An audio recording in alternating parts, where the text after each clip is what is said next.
Hindu period, the Muslim period, and the English period.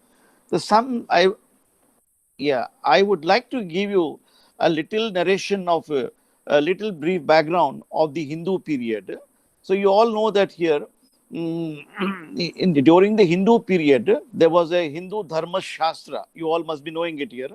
The object of the trial under the Hindu Shastra was to find out truth from the false in the same way as a surgeon by his tools takes out an iron arrow from the body. That is what they say.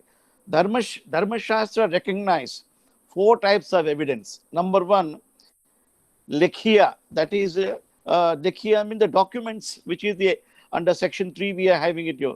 Then number two, Sakshi. Sakshi means the oral evidence. Okay. Then number three, Bhukti or Bhog. That is that means the possession. The possession, basically the occupation of the people was agriculture in India, more than 80 to 90%. And how when the lands are in dispute, what kind of evidence was sought to be laid for recovery of the property. Then lastly, Divya. Divya means a divine test or ordeal, which is very, very difficult test here. And I would just like to tell you about this. So we all know about the Dharma Shastra. When you read the Hindu law, you learned about it. Now, especially as regard the Divya is concerned, the test was very harsh. I mean, if a man enters a burning fire or into a water and came out without any harm, uh, he was considered innocent in the eyes of law, or the case stood proved. It's very difficult test. It cannot be gone into now. Then secondly, a man is supposed to swallow the poison. Then if he did not die, he would stood innocent. That is the ancient Hindu law here. Then thirdly, if taking the examples of Divya, a man should also hold a hot iron, that is called Tula, balancing it here. So gradually, Divya was limited to extraordinary cases only when the common type of evidence was not available. This was very harsh. But the only exemption under the Hindu period was the Divya exercise would not be undertaken by Brahmins who are considered to be superior in rank. That is how it is. Then we discussed here that during the Mughal period, they followed the Muhammadan law, the principles of Quranic injunction. The Muhammadan rulers' evidence were then began developing here. There were two types of evidences, oral and documentary, during the Muslim period. Then then there was also a hearsay evidence admissible under the Muslim period. Though under the provisions of our Evidence Act, hearsay evidence is not strictly admissible, barring under section 6 of the Evidence Act, which we learn the facts forming the part of the same transaction, number one, and number two, dying declaration under section 32 of the Indian Evidence Act and section 33 of the Evidence Act, these statements recorded earlier when they can be used against the person in the matter here. Barring these examples, you are not allowed to lead a hearsay evidence. That room is there now. Now, there are certain regarding the oral evidence. Basically, the Muhammadan law believed in a Quranic injunction. Now, in the Quran, the Quranic injunction the author has introduced here, he said that here, you who believe, stand out firmly from Allah as just witnesses for just and fair dealing. Do not let the hatred of others to make you lean towards wrong and go away from justice. Be just. This is next to piety and fear Allah, because Allah is well acquainted with all that you know. That is the surah number 5 and 8 of the Quran that is introduced in some of the commentaries when you see that. Then the second injunction with regard to evidence under the Islamic law is here. You say, "O you who believe, stand out firmly for justice as witness to Allah, even against yourself or your parents or your kind, whether it be against rich or poor. Allah protects you both much better. So follow not the desires of your heart, because you may severe, and if you distort justice or decline to do so, justice surely Allah is well acquainted with all this you do. This is surah number 4 and 135 in the Quran, which is based on the principles of Islamic law. Then the Muslim rulers also consider the demeanor of the witness is important. Now, the demeanor of the witness is also find place under the provisions of a CPC as well as under the CRPC. Now, as regard the demeanor, one of the well-known case which went to Emperor Shah Jahan, I will quote it here. The demeanor of the parties and witnesses were taken into account. Now, once what happened here, a Hindu scribe filed a suit against a Muslim soldier for enticing away his wife. The wife denied that the complainant was her husband. Then the Emperor Shah Jahan, who built Taj Mahal, who was trying the case, was not satisfied with her demeanor. Then who stood as a witness? Then the emperor directed that the women to fill up the ink in the ink pot of the court. Then the women did it so efficiently. Then upon this, the Emperor Shah Jahan drew the conclusion that the woman was the wife of a Hindu scribe and gave a decree in his favor, and a decree was passed accordingly while discussing the matter here. Then examination of witness was also in the similar matter more or less done during the Mughal period. You may see that here. Before the advent of the East India Company in India, the Mughal system was falling. We had a Nizamat Adalat, Mufassil Adalat, all these Muslim rulers established. Then they also relied upon a circumstantial evidence in the matter. Then then after the after the Britishers came over, then they introduced English law in India, which you know that, yeah, the enactment of the Evidence Act 1872. Now, prior to the year 1872, in the year about 1855 to 1859, there was an English evidence in the Mufassil towns as well as in the presidency towns of Calcutta, Madras, and Mumbai. The English law was followed. Then there was unsatisfactory rules regarding the rules here. Then what happened? Then the English rulers in those days, they appointed a Sir Henry Mains Committee. That was in the year 1868 with a view to introduce the English system of evidence. Then the Henry Haynes Commission did not click. It failed because it was not in consonance with the Indian conditions, so it was dropped. Then thereafter, Simon Stephen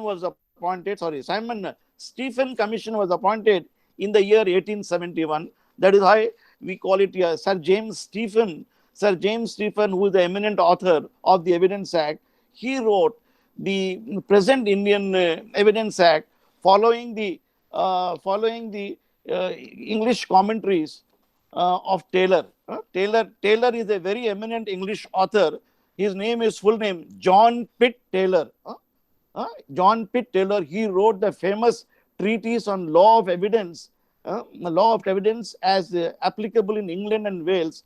That was his period was 1881 to 1888. So on the landmark here. So that is why the legal history started here.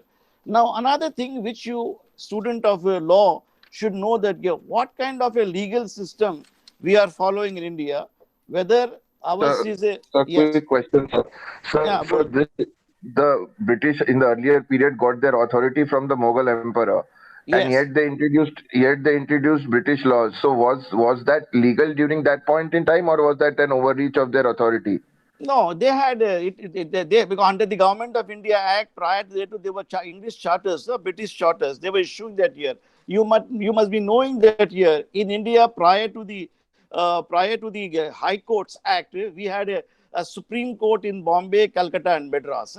That is a Warren Hastings Commission. You must be aware of it here. Yes, sir. During time of Yeah, Tipu Sultan, yeah, yeah. yeah. That is it. Warren Hastings, Chief Justice Impey of the Calcutta High Court, along with Warren Hastings, were impeached by the British Queen because of a conspiracy in one of the cases. You must have learned it under the British India. So that is the time they because the Muslim rulers they ruled India for more than about 600 years. There was Islamic law prevailing at the time.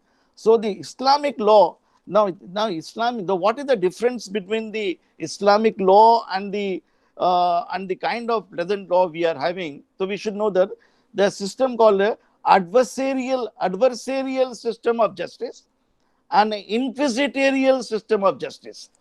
Kindly know that here. This is very interesting. Adversarial system of justice, presently, if we are following, here in this value, a fair trial takes place, where on the basis of the pleadings of the parties, disputes are brought about by the parties. In adversarial system, adversarial system of justice is followed in common law countries like England, US, Canada, and also India. Whereas in Germany, France, and even Saudi Arabia, some of the countries, they follow the inquisitorial trial. Inquisitorial trial you may also call accusatory. Mean the role of a judge is more important. The judge performs the functions of a investigator. Yeah, in the inquisitorial trial in France, in Saudi Arabia, in Germany, that particular the legal proceeding, it is the magistrate who conducts the investigation. Whereas in our CPC, investigation powers, because ours is a adversarial system of justice, the police officer conducts investigation, or the magistrate appointing some other agency conducts the investigation. But the magistrates normally do not conduct any investigation. The magistrates only hold inquiry. When you see that the inquiry provisions of section 200 CRPC under 202 CRP, a magistrate, when a complaint is filed to him under 190 or 200, and he will take the verification. Or second option is he will direct police investigation. Third option, he will hold inquiry himself, or he will delegate the inquiry. Even section 144 आप देखेंगे आप, where promulgation of more than 5% of ban, such orders are prohibitory orders were passed in Jammu and Kashmir and many places in India. At the time, the magistrates hold inquiry. Now, similarly, under section 145 and 146, when there's a dispute about land and water, the magistrates hold inquiry or directs investigation. So, whereas in the inquisitorial trial system, which take place in Germany and France and Saudi Arabia, the magistrate judge himself conducts the inquiry, or the police officer has to conduct the inquiry investigation under his direction. That is why their judicial system, the conviction rates are very high. In Saudi Arabia and Islamic countries and Germany and France, there's a quick justice. They won't wait. Whereas ours is an adversarial system where the complete latitude is given, because we follow the Anglo-Saxon trial. The Anglo-Saxon trial means the principles of natural justice, equity, and good conscience, and everybody given opportunity of being heard. The principles of audi alterum partem or should be followed strictly. As a result, whereas there is a delay, because the judge himself doesn't participate in investigation.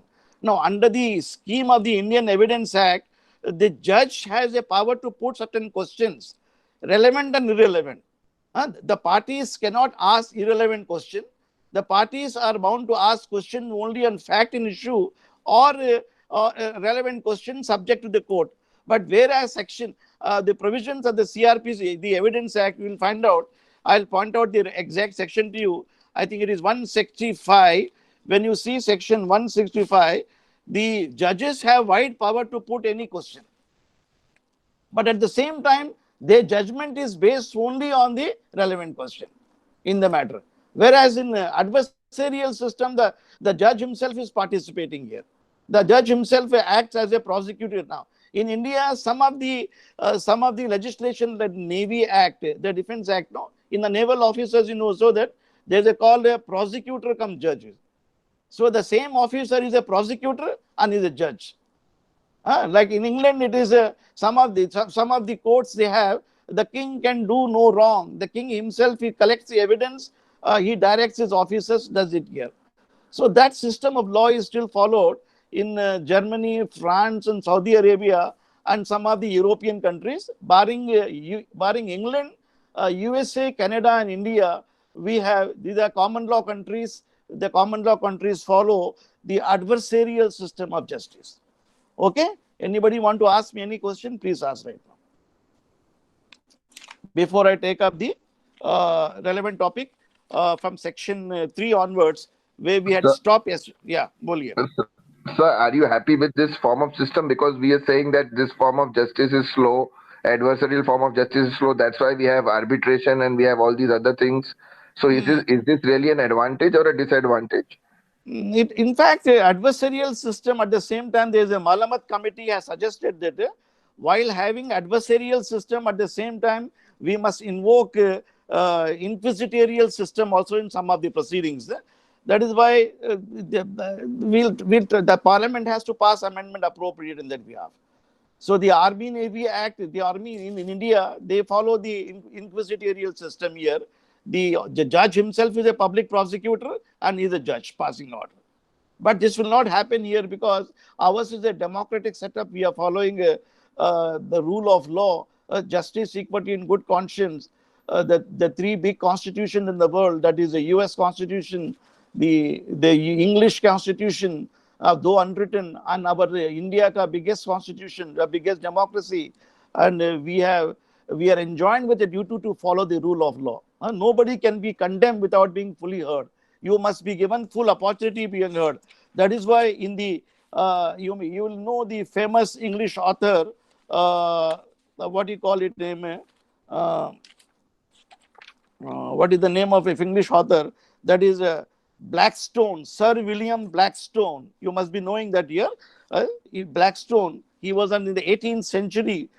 He wrote commentaries on the laws of England, famous Blackstone. He is the man who, this jurist said that it is better that 10 guilty person escape rather than one innocent person suffer. So our Indian Evidence Act is based on Sir William Blackstone's proposition here. It is better that 10 guilty person escape rather than one innocent person suffer here.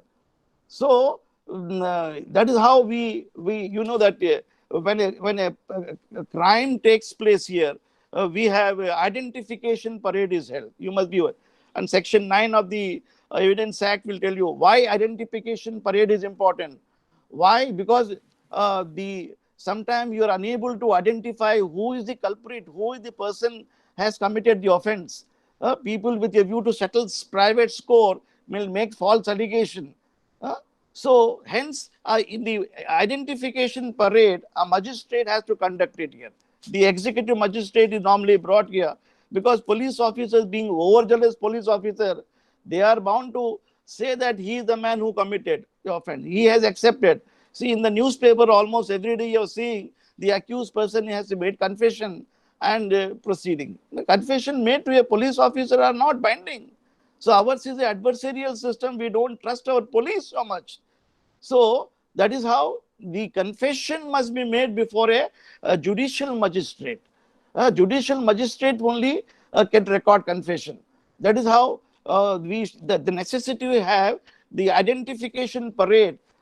If suppose in a mob of 100 people, only 5 people have killed it, you are unable to identify the accused person. And you cannot prosecute all 100 people and convict 10, 15 of them when the offense is committed only 1 or 2 of them.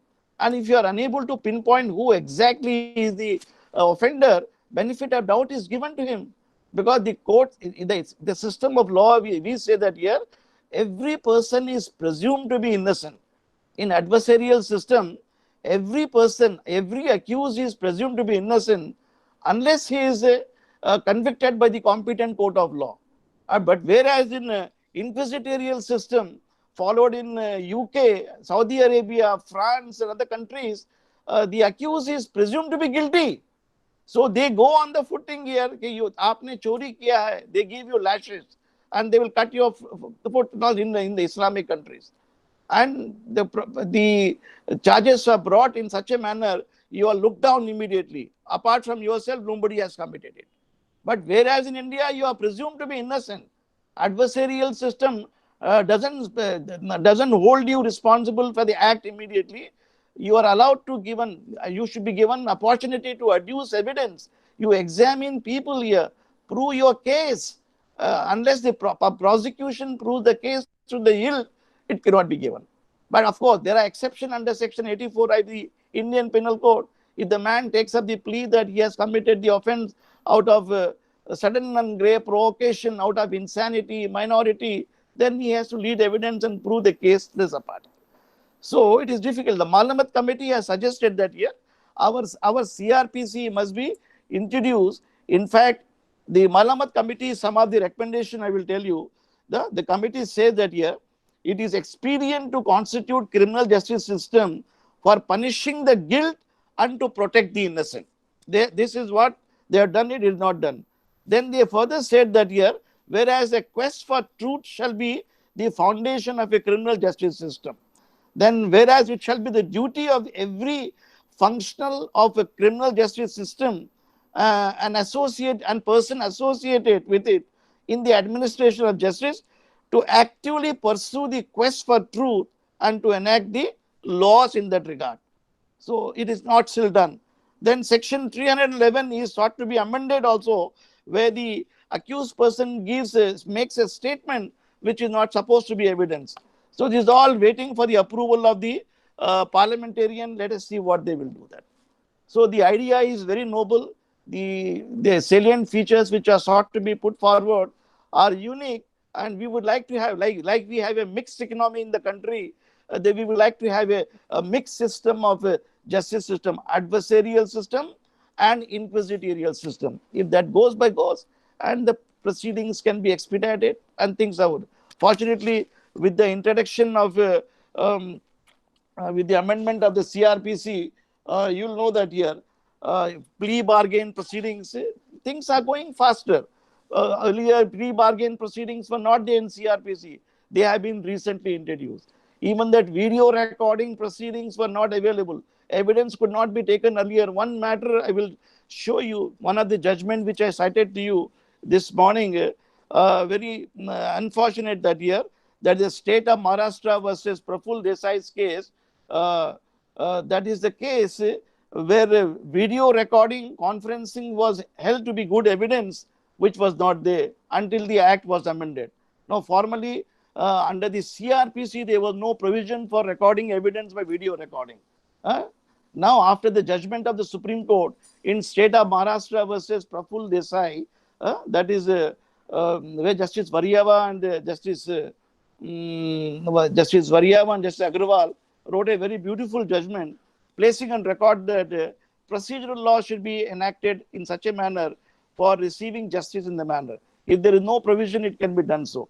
So, in the light of the judgment here, the Parliament amended the provision of CRPC, that is section 275 में proviso check करेंगे CRPC के अंदर आप now tape recording evidence of witnesses is now to be recorded by audio, video, electronic means, which has been added. That I will show the how the system is working here. How many people have joined now so far? I can proceed with the actual syllabus now. 28 participants. Yeah, our students are taking, I think their watching must be on the YouTube, more of them, right? Yes, sir. Yeah, I'll just have a sip of water and come.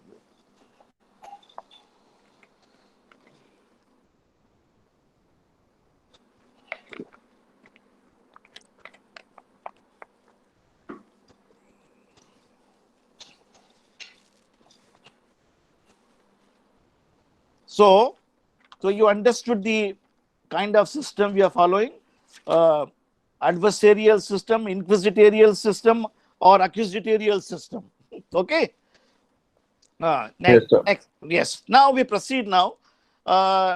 Yesterday we covered the interpretation clause we are in. We covered the definition of court. Then we covered the definition of fact. Then relevant facts in issue. Okay. An illustration for illustration. Now today we'll take up the definition of documents. See that here?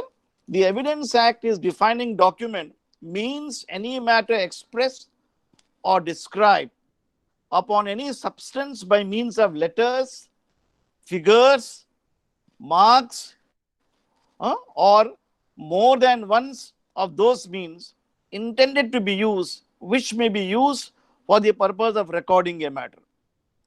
So here the definition is very wide. Now let us see. Then illustration has to be read to understand it here. A writing is a document. Any writing, जो भी लिखेंगे आप, any writing which is written in English, Marathi, Telugu, Urdu, and Gujarati, all these writings which are writing here. Then words printed, lithograph or photograph are documents. So lithography is also a document. Photography is a document. Now formerly we used to have the black and white system, positive and negatives. Unless you bring the negatives and record which is original, the court will not take and record the positive. Now with the advancement of the camera system, now if you bring the document and photograph, you take it from your mobile phone, you take before the court, I have taken it, click from my mobile and produce it, it will be admitted.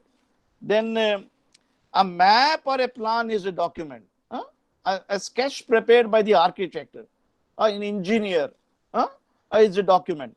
In civil proceeding, criminal proceeding, a scene of offense is drawn by Panchanama, by a police officer.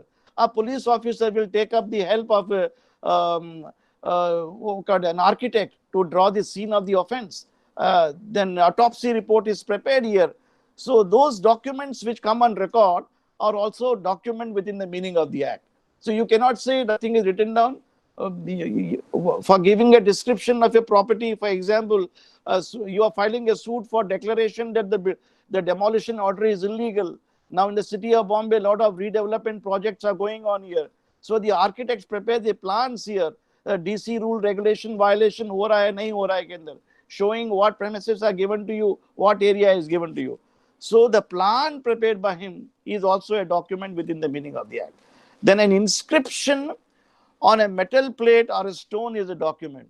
Or when you go and see on a big mountain, कुछ लिखा होगा नाम वगैरह, historical names are given, period is given. When you visit the graveyard, in the grave of your ancestor in the family, father, grandfather, वहाँ पे inscribe किया गया, so and so died, so and so. These are all documents within the meaning of law. When a dispute arises with regard to when a person died, whether he died in India, he died elsewhere, whether he is cremated where, who are his heirs and legal representatives, family history is inscribed in the tomb. Yeah? Then a caricature is a document. A caricature, Mr. Lashman draws beautiful caricatures in the Times of India, pointing out, make everybody humorously laugh. And Amul ads also giving almost every day beautiful ads in the newspaper showing the caricature of a politician, all famous personalities, all everybody present day situation. So they're all documents within the meaning of the Indian Evidence Act. Now, Sir, is our WhatsApp chats and such also documents? yes, electronic document. They come within the meaning of electronic document. See that here, the definition has been now used here. Such matter. Now, one of the matter which went to Supreme Court, when you take up the first judgment, I gave it to you. That is Pushpa Devi Bhagat versus Rajendra Singh's case. The first judgment which I sent to you, a consentum sign, a suit was withdrawn pursuant to a statement made by a lawyer. Under the provisions of Order 23, Rule 1 CPC, the plaintiff has a right to withdraw the suit. A counsel is an agent of the parties under the provisions of Order 3, Rule 1 and 2 CPC. You know that he is the attorney, he is the agent of the parties, he is acting in a fiduciary capacity. Now, can one of the question that arose before the Supreme Court here, the suit which was withdrawn by the plaintiff on the basis of a statements made by the counsel, and the statements signed by the party in the court of law, whether it was a document, whether it's a evidence, is the matter came up for consideration in this judgment, where which is beautifully written by Justice R.V. Ravindran. When you kindly just go through some of the bare facts, I'll give it to you here. It's a typical landlord and tenant litigation. A landlord tenant litigation. The landlord filed a suit against the tenant, which were a partnership company. Hmm? A partnership company and some of these partners. When the suit was filed for eviction in the Delhi court, before the rent controller, the defendant, some of them did not contest it. The contesting defendant took up the plea that the partnership firm has been wound up and the premises has come to my share. So evidence was led by the plaintiff at the time, recording evidence. The plaintiff recorded the evidence and closed their evidence. Then the turn of the defendant came to record their evidence. They keep on taking time, protracting the trial. Ultimately, they made application before the court that we are desirous of settling the matter, and we shall hand over quit the vacant possession of the premises to the plaintiff within 6 months or 3 months time. So the statement was made before the trial court. So they did not file any consent term. A statement was made by the counsel of the defendant to the learned judge, the trial judge, who was very vigilant enough to record the statement of the advocate as well as the party present and got it signed. A cheat was prepared. He said that on the basis of the statement, I take this statement as a statement within the meaning of Order 23 of the Code of Civil Procedure, and allow the plaintiff to dispose of the suit, and with a direct decree be drawn up accordingly.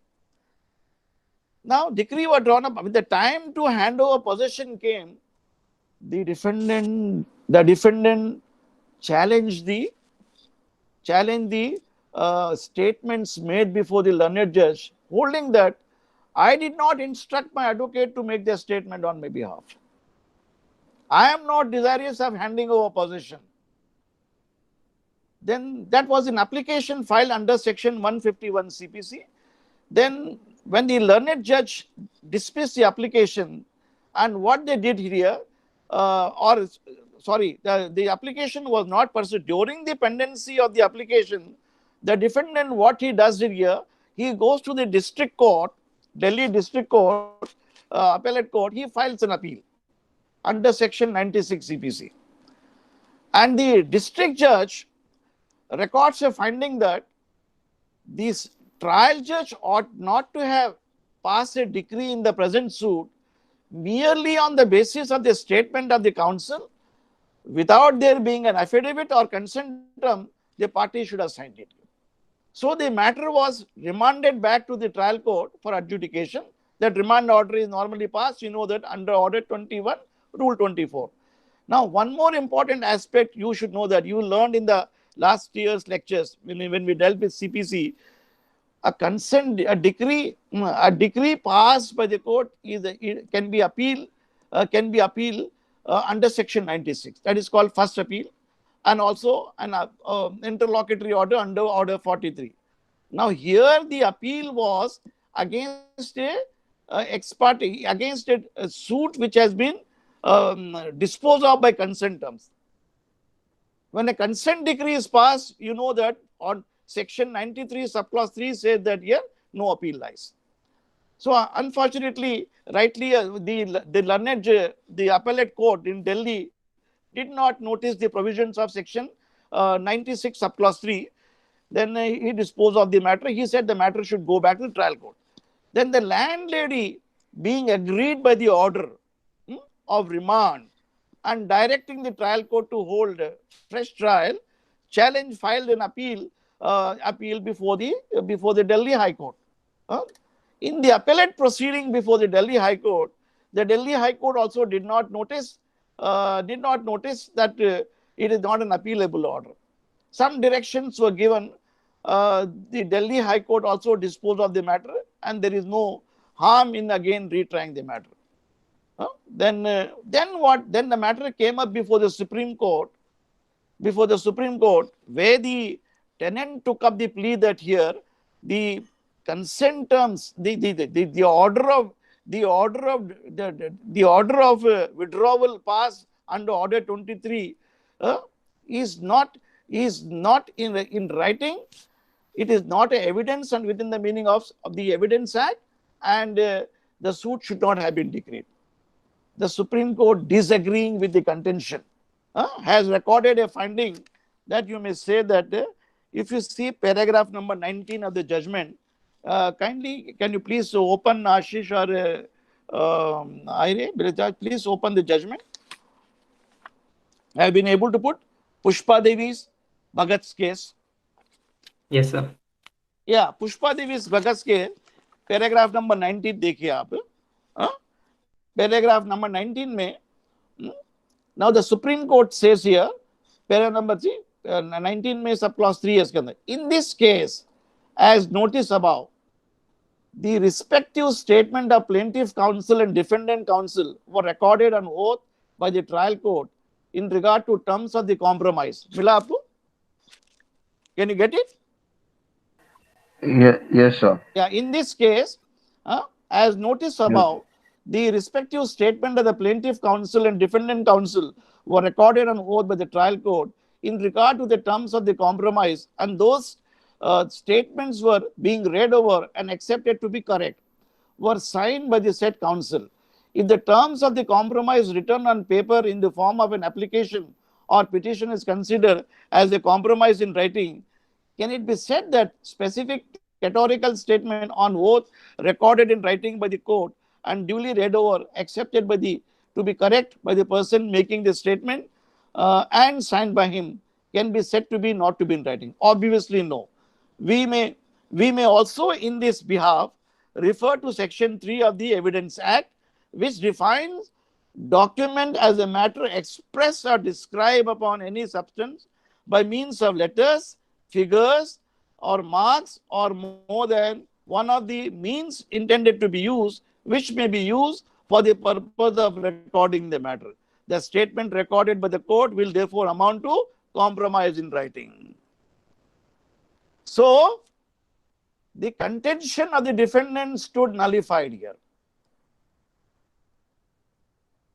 The court took up the view that here the statements which has been made by the plaintiff and the lawyer which has been duly recorded are acceptable, and the decree passed pursuant to decree is binding here, and it is not possible for the defendant to retract the statement and take away. It operates at estoppel under the provisions of the Indian Evidence Act.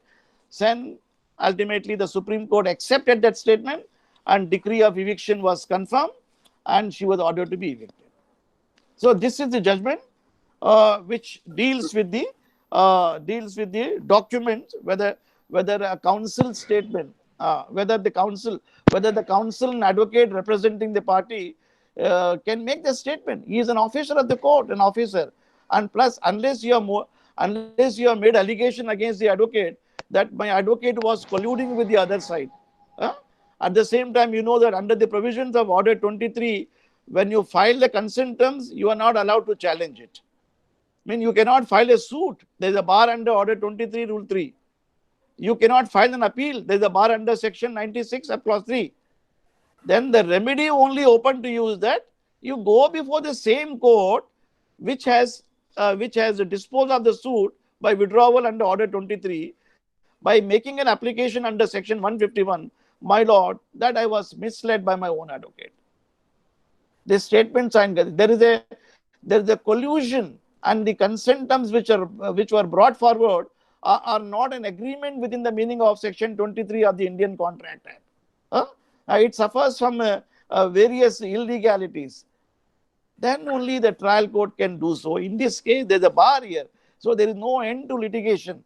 A person having given consent, file consent term, dispose of the suit, it is not open for him to tomorrow challenge it.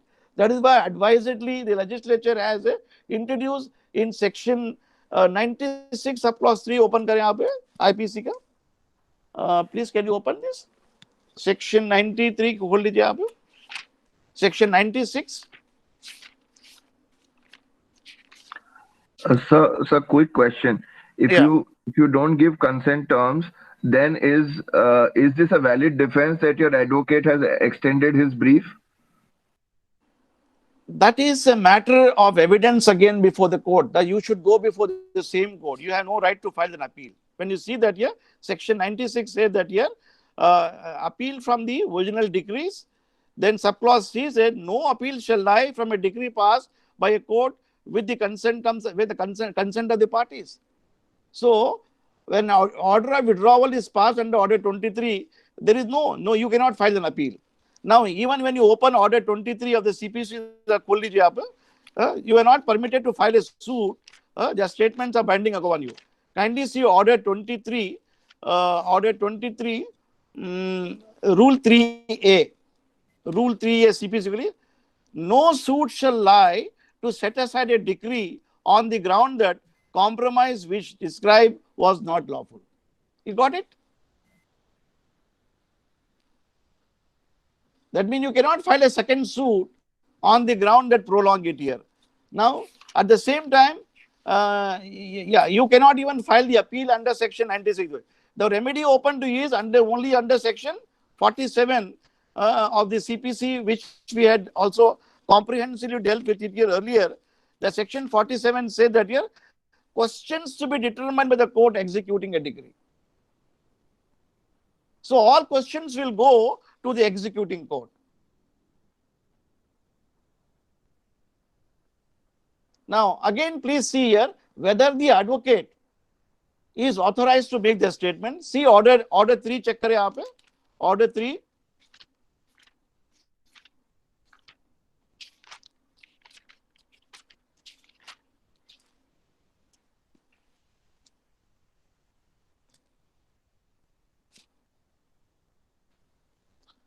Order 3 deals with recognized agents and pleaders.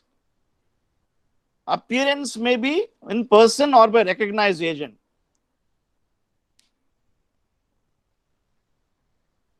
Isn't it? Now, this section clearly provides that the lawyers, recognized agents, are entitled to receive service and also serve the application in the matter. Appointment of a pleader, Rule 4, 3 and 4. See that here? Provision. So, there is an implied authority upon the advocate to appear and make an application. You cannot take up the plea that I am not authorized unless you are made from the allegation from the inception. Because at the bar, the judges and the local bar knows who are the advocates with integrity. If you make an allegation against a lawyer who has been practicing, having a good reputation, the court is not going to believe it. If you don't trust your own advocate, then whom else? Yes, there are many advocates who are black sheep who do that here. Then your remedy is go before the trial judge under Section 47, read with Section 151, that it's a fraudulent collusive decree which he has obtained. I was not in India, I never authorized my lawyer to enter into a compromise. That may be a valid case. Now, in the present case in Delhi's matter, that is in the case in hand which we discussed right now, that is the case of Pushpa Devi Bhagat's case. The Supreme Court is recording clearly that here the party made the statement. Her signature was taken by the learned judge who tried the matter. He was vigilant. Even the advocate of the party also signed the statement here. Now, the Supreme Court, in fact, complimented the advocate, the learned judge. That I'll point out to you the relevant paragraph here.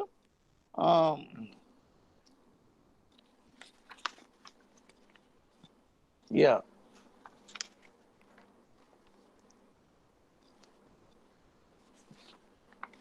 Somewhere, if you read the judgment very carefully, the Supreme Court has given compliments to the learned trial judge for being very vigilant in recording the compromise in the matter, and also the advocate who signed it here.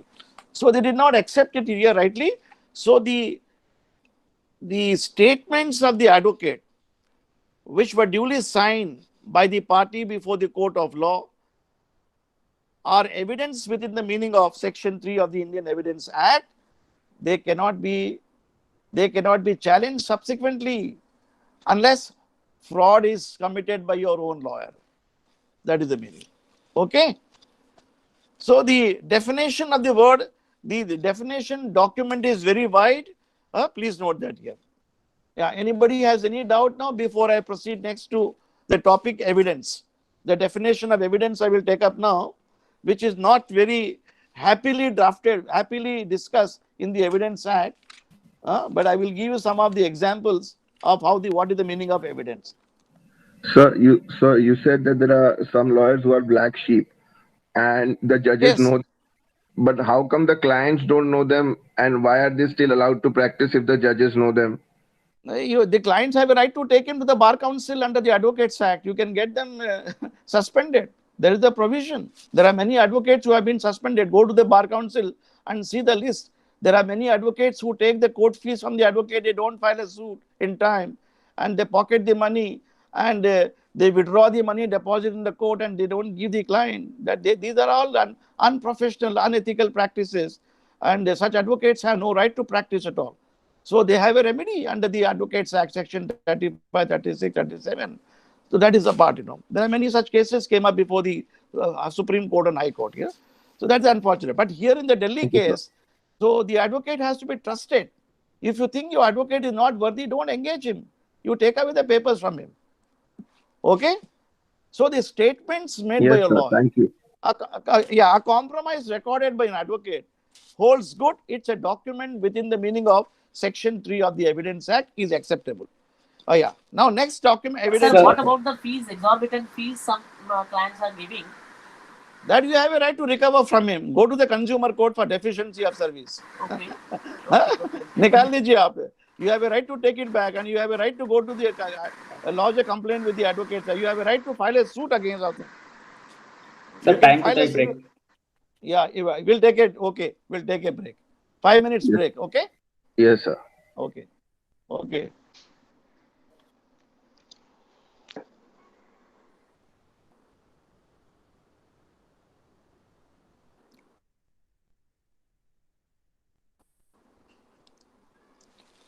हाँ भवानी नाजिश कुछ चाय पिलाते आदि cup.